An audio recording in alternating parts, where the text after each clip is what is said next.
Donc, il y a quelques semaines, il y a un frère ici qui a partagé un passage des Écritures, il l'a lu, et en le lisant, quelque chose m'a interpellé, j'ai retenu, et donc j'aimerais revenir sur ce passage, c'est 1 Thessaloniciens, chapitre 5, et on va lire les versets 16 à 20. 1 Thessaloniciens 5, versets 16 à 20. Soyez toujours joyeux, priez sans cesse. Rendez grâce en toutes choses, car c'est à votre égard la volonté de Dieu en Jésus-Christ. N'éteignez pas l'esprit, ne méprisez pas les prophéties. Donc ce qui m'a interpellé, c'est particulièrement le verset 19 que l'on peut relire. N'éteignez pas l'esprit. On va s'incliner courtement dans la prière. Seigneur, merci. Merci Père de ce qu'on vient de chanter, Seigneur, et de tous ces partages, Seigneur, et tout ce que tu nous donnes pour nous édifier, pour nous stimuler, pour nous aider justement à suivre les témoins d'autrefois, à marcher fidèlement, avec constance, avec persévérance, d'un pas régulier, à te suivre, Seigneur. Et merci parce que dans cette marche, eh bien, tu opères ton travail en nous, tu nous transformes à ton image. Aide-nous à marcher ainsi fidèlement. Bénis maintenant, s'il te plaît, ta parole, Seigneur, et fais-nous grâce, bénis-nous, Seigneur, c'est par ton esprit que tu nous bénis. Nous te le demandons en Jésus-Christ. Amen. Donc la semaine dernière, on a notre frère Léon, donc le père de Jean, qui était là et qui nous a donc parlé sur l'importance de voir le Saint-Esprit à l'œuvre dans nos vies. Donc vous vous souvenez du message. Donc bien entendu, voir le Saint-Esprit à l'œuvre dans nos vies, ça sous-entend s'être converti à Jésus-Christ. Le Saint-Esprit, il n'est pas donné à la naissance. Parfois on entend quelqu'un qui dit « Oh mais moi, je connais Dieu depuis le berceau. » C'est comme s'ils sont sauvés depuis le berceau. Non, le Saint-Esprit n'est pas donné à la naissance. Le Saint-Esprit n'est pas non plus donné au baptême d'eau. Parfois on associe, on dit mais c'est au baptême quand on est baptisé, enfant ou adulte, que le Saint-Esprit vient. Non, les Écritures ne disent pas ça. Bien sûr, il est possible de se convertir, de se faire baptiser et de recevoir l'Esprit dans la même journée. C'est possible. Mais ce n'est pas le baptême en lui-même qui accorde le Saint-Esprit. Ce n'est pas non plus le fait de croire en Dieu. Ça ne suffit pas, croire en Dieu pour recevoir le Saint-Esprit. Mais alors comment l'Esprit de Dieu descend sur une personne et le remplit? L'Esprit est accordé quand on saisit l'Évangile de Jésus-Christ, à savoir que Jésus-Christ est mort pour nos péchés, c'est la première chose. Dans 1 Corinthiens chapitre 15, l'apôtre Paul, il explique bien l'Évangile, il dit « Jésus-Christ est mort pour nos péchés, selon les Écritures ». Ça veut dire qu'il a payé le prix de notre condamnation. Il est mort à notre place. Nous étions condamnés, et Jésus a dit « Voici, je viens, ô Dieu, pour faire ta volonté. Voici, je viens, et je vais donner ma vie pour payer pour les pécheurs. » Ensuite, Jésus a été mis au tombeau. Donc vraiment, il était réellement mort. Il n'y avait plus souffle de vie. Et puis, vous le savez, le troisième jour, il est ressuscité d'entre les morts. La vie est revenue. Son esprit est revenu en lui. Il s'est relevé. Et par cette vie qui est revenue en lui, eh bien, il nous donne la puissance aussi. Il nous donne sa vie, finalement. Et sa vie ressuscitée nous est accordée. Comment elle nous est accordée? Justement, par le Saint-Esprit. Donc après la conversion, eh bien, le Saint-Esprit est en nous, il est en nous. Mais il faut croire en Jésus-Christ. C'est la porte, c'est la clé, c'est ce qui déclenche le processus. Je saisis, Jésus est mort pour moi, je l'accepte. Seigneur, sauve-moi, s'il te plaît. C'est un cri du cœur vers le Dieu vivant.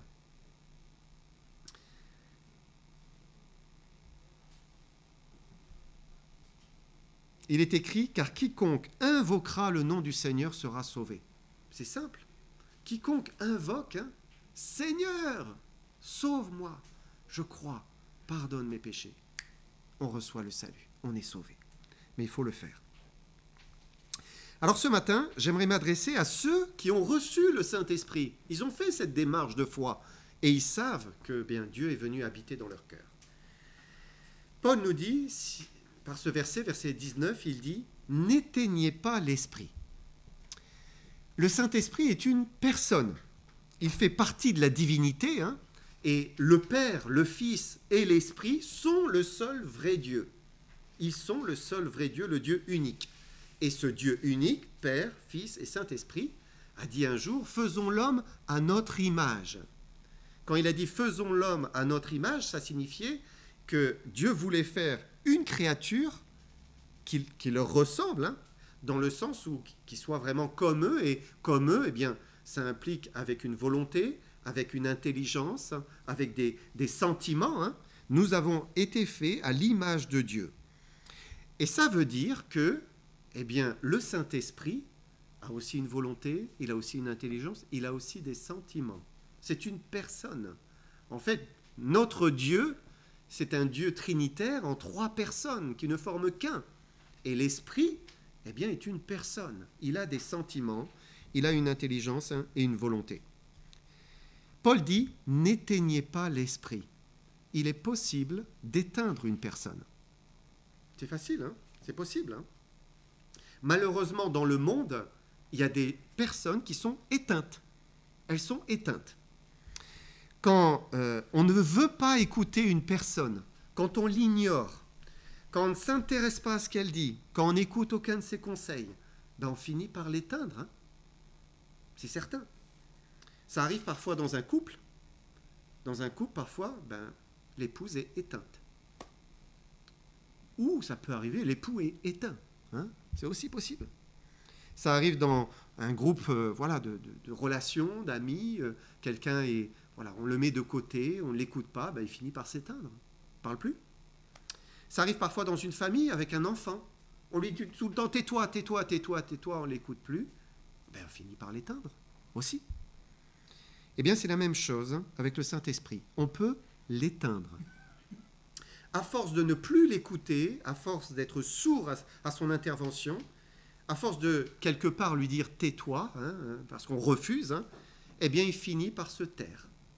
Il finit par ne plus rien dire. Il ne nous reprend plus, il ne nous parle plus. C'est le silence. Et ce matin, j'aimerais qu'on regarde ce passage comme un ensemble, en fait. On a lu ces versets d'un Thessaloniciens. Si Paul nous exhorte à ne pas éteindre le Saint-Esprit, et il le met au milieu de toutes ces autres recommandations, eh bien on peut voir un lien finalement, hein, on peut le prendre comme un ensemble. Il ne suffit pas d'avoir été sauvé par Jésus-Christ, hein, d'avoir reçu le Saint-Esprit, Dieu nous demande quelque chose de plus. Galates 5, verset 25. Galates 5, verset 25. Paul dit, alors peut-être je ne te l'avais pas noté, si nous vivons par l'Esprit, marchons aussi selon l'Esprit.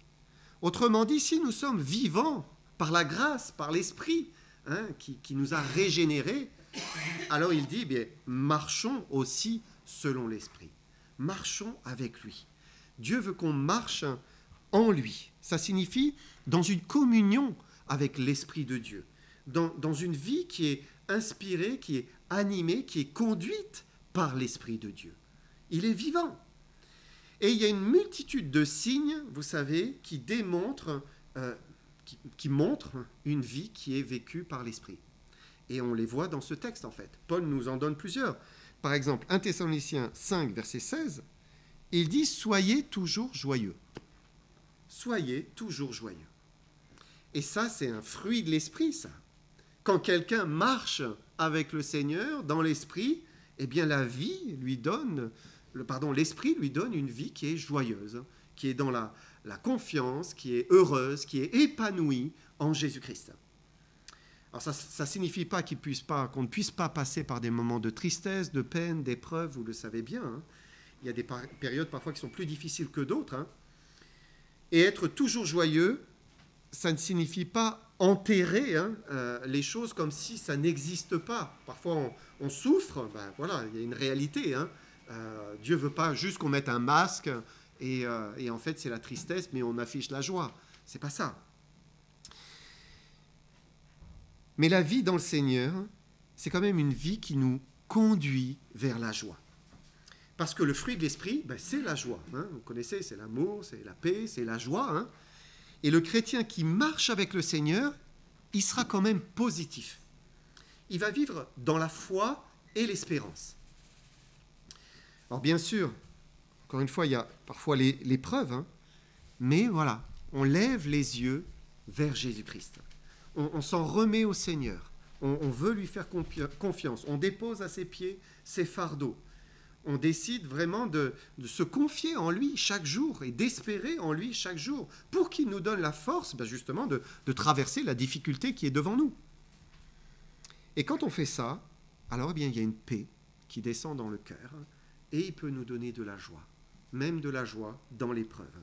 La joie de voir qu'il est avec nous, la joie de voir qu'on est en communion avec lui, on n'est pas tout seul.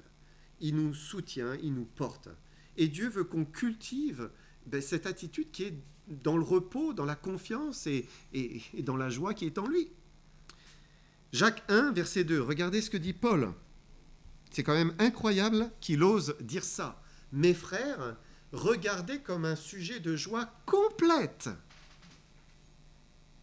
les diverses épreuves auxquelles vous pouvez être exposés. C'est juste, c'est pas juste regarder que soyez joyeux. Même le mot joie, en fait, on le lit mal avec épreuve. Hein. Non, mais lui, il dit de joie complète. De joie complète. Et même dans l'épreuve, eh bien, il nous dit qu'il est possible d'aller puiser une joie qui est dans le Seigneur. Il est possible d'avoir un regard d'espérance. Et Dieu veut qu'on ait ce regard. La suite dit, Jacques 1, 3 et 4.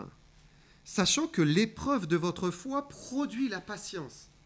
Mais il faut que la patience accomplisse parfaitement son œuvre, afin que vous soyez parfaits et accomplis, sans faillir en rien. Et Dieu travaille notre cœur et notre vie par les épreuves, par les souffrances, hein. Mais il produit en nous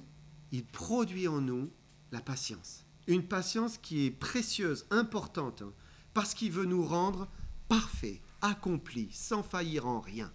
En fait, il est en train d'agir sur notre vie pour nous rendre semblables à lui. Et il le fait par les épreuves. Donc, il veut qu'on aille chercher en lui la joie, l'espérance, la foi.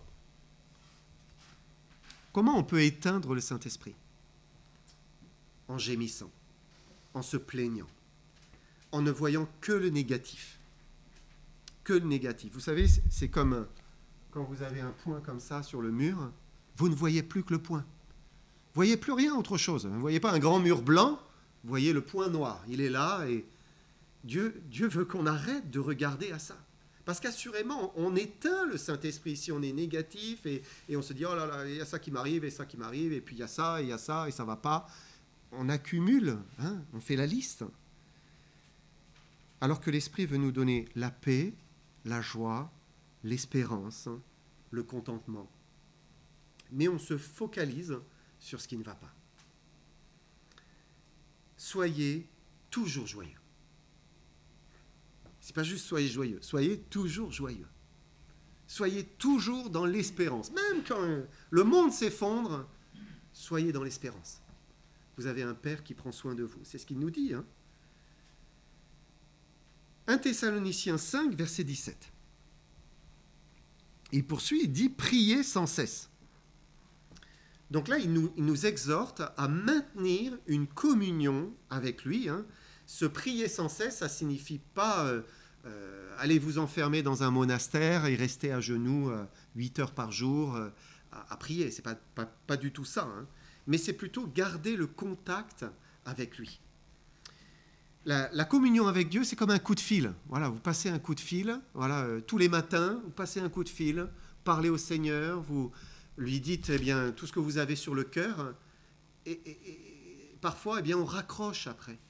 On se relève, et c'est fini. Pour toute la journée, on va vivre sa journée tout seul. Et peut-être le soir, on va lui retéléphoner. C'est pas ça, en fait. Dieu veut qu'on garde le contact. On laisse, on, et on lui parle tout au long de la journée. On vit avec lui, on est en lui, on dépend de lui. C'est ça, prier sans cesse, en fait. Garder cette communion avec lui.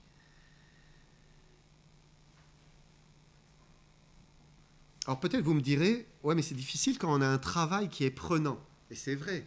Parfois on est dans le monde professionnel et voilà quoi. Ça nous vient de toutes parts. Hein. Je me souviens avoir travaillé à la gare dans un travail qui me prenait, mais voilà, je perdais ma communion avec le Seigneur dans le travail. Et ça arrive, hein, souvent on perd sa communion. Alors le meilleur moyen, probablement, de garder sa communion dans ce que l'on fait de professionnel, c'est de travailler pour lui. C'est de faire notre tâche pour lui. Regardez ce que dit Paul, Colossiens 3, versets 22 à 24. Il dit, serviteurs, obéissez en toutes choses à vos maîtres selon la chair, non pas seulement sous leurs yeux, comme pour plaire aux hommes, mais avec simplicité de cœur dans la crainte du Seigneur. Tout ce que vous faites, faites-le de bon cœur, comme pour le Seigneur et non pour des hommes, sachant que vous recevrez du Seigneur l'héritage pour récompense. Servez Christ, le Seigneur.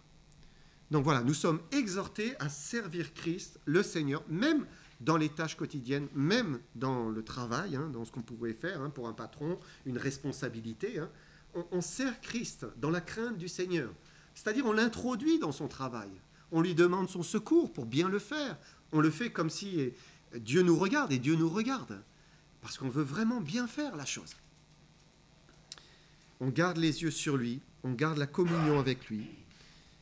On cherche à ne pas perdre ce lien que nous avons avec lui. Ça, c'est prier sans cesse. Il y a un texte dans Néhémie qui est intéressant. En fait, si vous vous souvenez, Israël a été mené en exil, au royaume de Perse. Le temple a été détruit. Et d'abord, Dieu a permis à Esdras de reconstruire le temple. Et puis, les murailles de Jérusalem étaient aussi détruites. Et Néhémie, qui était échanson du roi de Perse, était consterné à l'idée que la ville de Dieu, Jérusalem, était détruite. Et du coup, il a prié, il a imploré Dieu, Seigneur, il faut que tu fasses quelque chose, que tu interviennes. Et il s'est dit, mais je vais en parler au roi de Perse. Et donc, il a repris son service, et alors qu'il était avec le roi de Perse, il avait fait cette prière, « Donne aujourd'hui du succès à ton serviteur et fais-lui trouver grâce devant cet homme. » Il reprend son service, et le roi de Perse le regarde et voit qu'il est tout triste. Alors il lui dit, mais qu'est-ce qu'il y a? Tu n'es jamais triste comme cela. Et à ce moment-là, c'est intéressant, regardez Néhémie 2, verset 4. « Et le roi me dit, que demandes-tu? Je priais le Dieu des cieux. » Une petite phrase ici, c'est que dans ce moment, il était avec Dieu, encore avec Dieu. Il avait prié le matin, mais là, il était toujours avec Dieu. Et il y a tout de suite une prière qui est montée là, entre deux phrases. « Seigneur, remplis ma bouche et mon cœur. » Et puis, ensuite, il a fait sa demande. Et Dieu a fait grâce, hein, et Dieu a incliné le cœur d'Artaxerxès. Et ça, c'est ce que Dieu attend de nous. C'est qu'on garde la communion, on garde le contact avec lui tout au long de la journée. Il est avec nous, nous sommes avec lui. Voilà. C'est ça, vivre avec le Seigneur et marcher par l'Esprit. C'est continu, ça ne s'arrête pas en fait. Hein. Ça, c'est ce que Dieu veut. Une communion ininterrompue dans toutes les activités de notre journée. Pourquoi? Parce qu'on marche dans la lumière, comme il est lui-même dans la lumière. Hein. Et le sang de Jésus nous purifie de tout péché. La moindre désobéissance, le moindre péché, Seigneur, pardonne-moi. Et hop, on reste dans la lumière. On garde toujours cette communion avec lui tout au long de la journée. C'est vraiment important de ne pas raccrocher une fois qu'on a passé un moment avec le Seigneur. C'est très important, vous savez, parce que ça permet de développer une sensibilité au Seigneur. Justement, je vous disais, on marche et puis à un moment, on sent que quelque chose ne va pas. On s'arrête. Seigneur, voilà, est-ce que j'ai perdu le contact? J'ai dit, j'ai fait quelque chose qui ne va pas. Pardonne-moi, Seigneur. Et on développe une sensibilité avec le Seigneur. Et puis, ça nous évite de tomber dans une prière ritualiste, habituelle, machinale. Des fois, on est dans un sillon Tous les matins, Seigneur, bénis ma journée, permets que tout se passe bien, protège-moi, je prie pour ceux que j'aime. Amen. Et le lendemain, Seigneur, bénis ma journée, protège-moi. Et on recommence. Et finalement, c'est plus une conversation, c'est plus un cœur qui parle à son Père, mais on est dans un rituel. C'est pas ce que Dieu veut. Dieu veut qu'on ait une communion avec lui. La prière, c'est pas ah oui, prier, cocher, c'est fait. Non, c'est pas ça. C'est pas ce que Dieu veut. Vous savez, ce type de prière où on coche, c'est fait, ben, ça éteint finalement. Ça éteint le Saint-Esprit. Il y a plusieurs passages, je ne les ai pas pris ce matin, mais plusieurs passages où il dit qu'il nous faut prier par le Saint-Esprit. La prière, c'est une œuvre spirituelle. Bien sûr, au départ, quand on n'a pas le Saint-Esprit, on va s'adresser à lui sans le Saint-Esprit et dire « Oh Seigneur, viens-moi en aide, sauve-moi et pitié de moi ». Mais une fois qu'on l'a reçu, Dieu nous dit de prier par le Saint-Esprit, de prier dans la vie qui nous inspire, dans les sujets qui nous inspirent. Ésaïe 55, verset 6. Il dit « Cherchez l'Éternel pendant qu'il se trouve, invoquez-le tandis qu'il est prêt. » Et le Seigneur est prêt. Vous savez, il est vraiment prêt. Nous sommes dans le temps de l'Église. Dans le temps de l'Église, eh bien, l'Esprit est là, il est descendu, bien sûr. Il a toujours été là, il sera toujours là, on le sait, dans toute la durée de l'histoire de l'humanité. Mais nous sommes dans un temps particulier, c'est le temps de la grâce. Et Dieu est là. Dieu est là, il n'est pas loin. Il est à côté de vous. Il dit, mais invoquez-le tandis qu'il est prêt. Cherchez-le. Cherchez-le. Seigneur, je te cherche. Je veux te rencontrer, je veux te connaître, je veux vivre en toi et pour toi.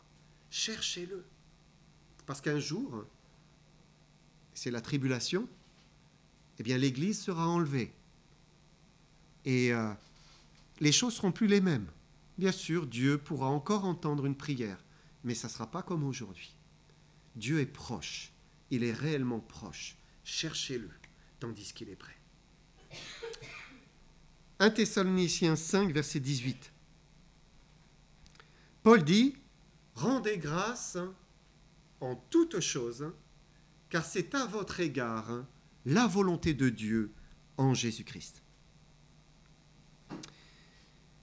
Et si on cherche un sujet pour s'approcher de Dieu par l'Esprit, eh bien en voilà un. Rendre grâce. C'est ici la volonté de Dieu pour nous en Jésus-Christ. Rendre grâce en toutes choses.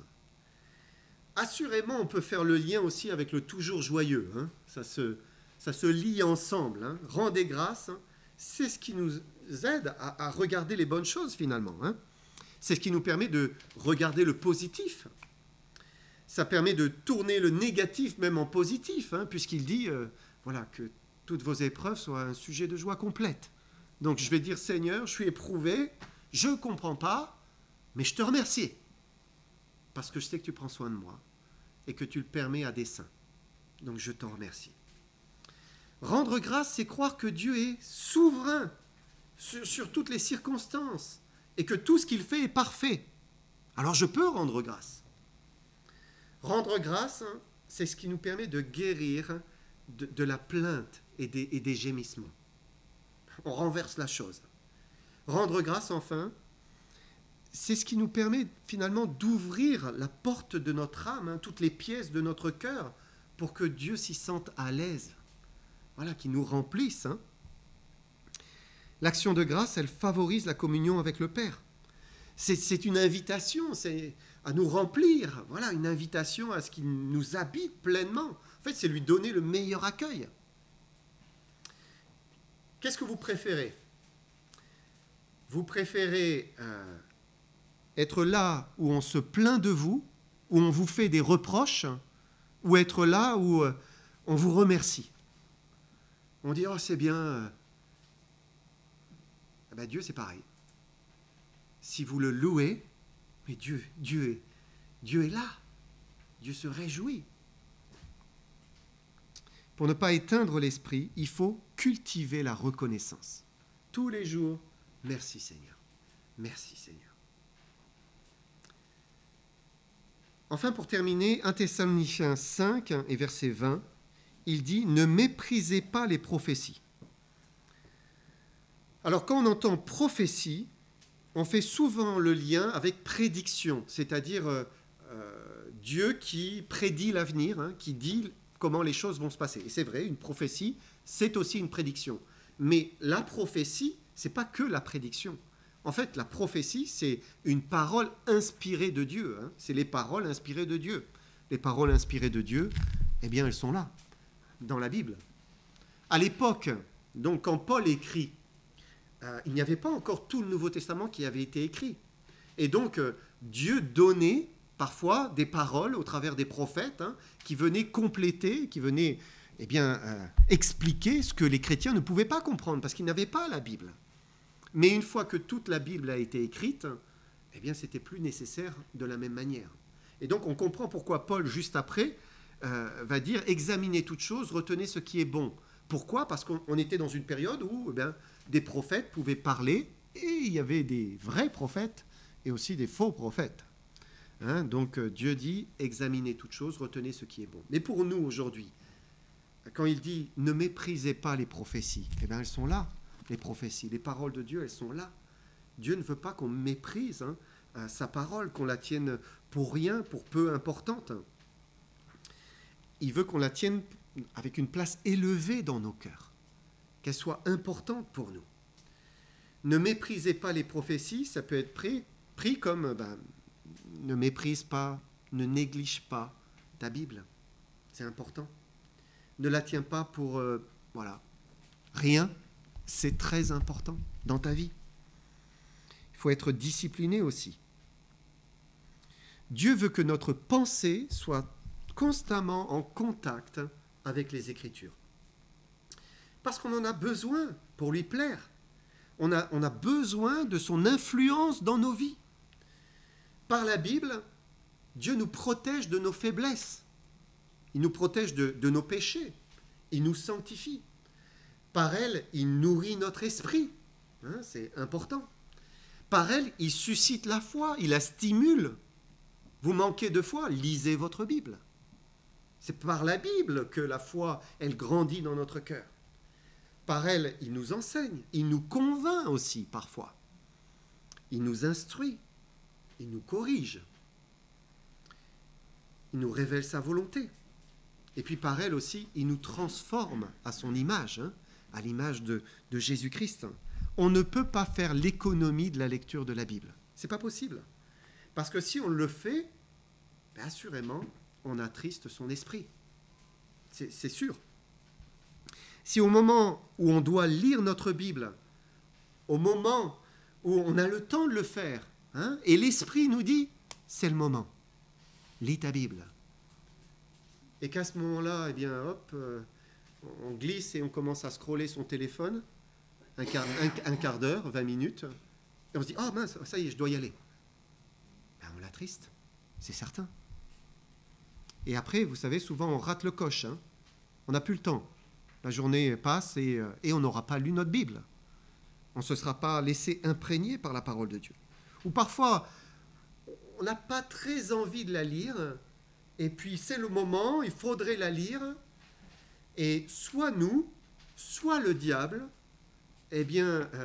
permet qu'il y ait une pensée dans notre cœur, ah oui, c'est important, il faut que je fasse ça. Et hop, on se lance pour aller faire ceci ou aller faire cela. C'est important probablement, mais ça peut attendre aussi. Parfois, on se cherche une excuse finalement parce qu'on n'a pas très envie de lire, pas très envie de s'exposer aux Écritures. Et hop, on passe à côté et on ne lit pas sa Bible. Jésus a dit que nous n'allions pas vivre de pain seulement, mais de toute parole qui sort de la bouche de Dieu. On en a besoin pour vivre. Si on veut vivre une vie spirituelle, une vie par l'esprit, c'est avec la parole de Dieu. C'est lié. Regardez Colossiens 3, verset 16. Un beau verset. il dit que la parole de Christ demeure en vous, dans toute sa richesse. Instruisez-vous, exhortez-vous les uns les autres en toute sagesse, par des psaumes, par des hymnes, par des cantiques spirituels, chantant à Dieu dans vos cœurs, en vertu de la grâce. La parole de Dieu doit demeurer en nous dans toute sa richesse. Et c'est pas juste en venant l'écouter le dimanche matin que ça nous suffira pour toute notre semaine. C'est bien, c'est un boost pour la foi d'écouter la parole de Dieu. Mais ça ne suffit pas. Comme ça ne suffit pas de manger un repas et de jeûner pendant 6 jours. À force, petit à petit, on va s'affaiblir. C'est pareil. Pour la vie spirituelle, on s'affaiblit si on ne se nourrit pas. On a besoin d'être nourri tous les jours. La nouvelle nature que Dieu nous a donnée, cette nature régénérée, elle puise sa force et elle se renouvelle dans ce qui vient du ciel, dans ce qui vient de Dieu. Donc, c'est la parole inspirée. Voilà, elle puise sa force. Ça va être des cantiques spirituels, comme on en chante, on en écoute. Ça va être par des prières faites par l'Esprit. Ça va être dans la louange, dans la reconnaissance à Dieu, dans l'annonce de l'Évangile. Quand on annonce l'Évangile, on est pleinement dans ce que Dieu veut qu'on fasse. Et ça, voilà, c'est quelque chose qui nous rapproche de lui. Et dans un cœur qui se réjouit dans le Seigneur, dans la reconnaissance. Vous connaissez ce verset, « Ceux qui marchent selon la chair s'affectionnent aux choses de la chair. Ceux qui marchent selon l'esprit s'affectionnent aux choses de l'esprit. » Et donc, voilà, si on veut ne pas attrister l'esprit, il faut s'affectionner aux choses de l'esprit. Pour conclure, j'aimerais prendre une illustration dans le livre d'Ézéchiel. Dans le livre d'Ézéchiel, le prophète, il a parlé de la Shekinah. La Shekinah, c'était la présence de Dieu qui était dans le temple en Israël. Et dans une période noire, Israël a pu voir la Shekinah s'éloigner finalement du temple où elle résidait. Israël était idolâtre. Il n'était plus sensible à l'Esprit de Dieu. Il péchait de toute manière. Voilà. Il n'écoutait plus Dieu. Il n'écoutait plus la parole de Dieu. Et on voit, Ézéchiel, dans sa vision, il voit d'abord la gloire de Dieu qui est sur le temple, et puis ensuite il voit la gloire de Dieu qui se déplace sur le seuil du temple, et puis ensuite il voit la gloire de Dieu qui monte un petit peu, qui s'élève sur des anges qui étaient dans sa vision, et puis finalement il voit la gloire de Dieu qui s'éloigne sur une montagne, donc à l'orient de la ville. En fait, Dieu n'avait plus leur amour, il ne l'aimait plus. Dieu n'était plus celui qui était au centre, qu'ils adoraient, qu'ils chérissaient, qu'ils servaient, mais il s'était attaché à toutes sortes d'idoles. Et on a encore des idoles, vous savez, aujourd'hui il y a plein d'idoles dans notre monde. Tout à l'heure on parlait de la, d'avoir confiance que Dieu pourvoit à nos besoins, qu'il prend soin de nous. Et Francisco relevait qu'on est dans un pays où on est dans l'abondance. Alors on n'a pas les mêmes combats, mais il y a un vrai combat ici. On est dans un monde qui nous corrompt par tout ce qui est autour de nous et qui nous empêche justement de vivre cette vie dans le Seigneur, parce que on est trop occupé avec l'abondance matérielle qui nous entoure. Et voilà, on perd finalement cette communion avec le Seigneur. Par la grâce de Dieu, quand on est au Seigneur, quand on a vraiment accepté Jésus-Christ pour son sauveur personnel et qu'on a reçu son esprit ne nous quittera pas définitivement comme on pourrait le penser. Non, l'esprit reste. Il reste en nous, mais il n'a plus toute la place qu'il aimerait avoir. C'est un petit peu comme, tout à l'heure on chantait « Brûle en nos cœurs, flamme sacrée ». Imaginez une belle flamme là, et puis ça devient comme une petite veilleuse. Parfois il ne reste plus qu'une toute petite veilleuse dans nos cœurs. parce qu'on ne lui donne pas tout le carburant qui lui permet de vivre en nous. Dieu veut vivre en nous, mais il faut le nourrir. Il faut aller vers les choses qui plaisent à l'Esprit de Dieu. Ézéchiel nous parle d'un retour de la gloire. Si on avance vers la fin de son livre, et j'aimerais terminer sur ce passage, c'est Ézéchiel 43, versets 1 à 5. Il me conduisit à la porte qui était du côté de l'Orient. Et voici la gloire du Dieu d'Israël s'avancer de l'Orient. Sa gloire était pareille au bruit des grandes eaux, et la terre remplissait de sa gloire. Resplendissait de sa gloire. Cette vision était semblable à celle que j'avais eue lorsque j'étais venu pour détruire la ville. Et ces visions étaient semblables à celles que j'avais eues près du fleuve du Kébar. Et je tombai sur ma face. La gloire de l'Éternel entra dans la maison par la porte qui était du côté de l'Orient. Alors l'Esprit m'enleva et me transporta dans le parvis intérieur. Et voici, la gloire de l'Éternel remplissait la maison. De la même manière, Dieu veut remplir notre maison.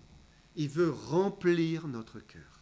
Il veut que sa gloire, son esprit, il veut être en nous dans sa plénitude.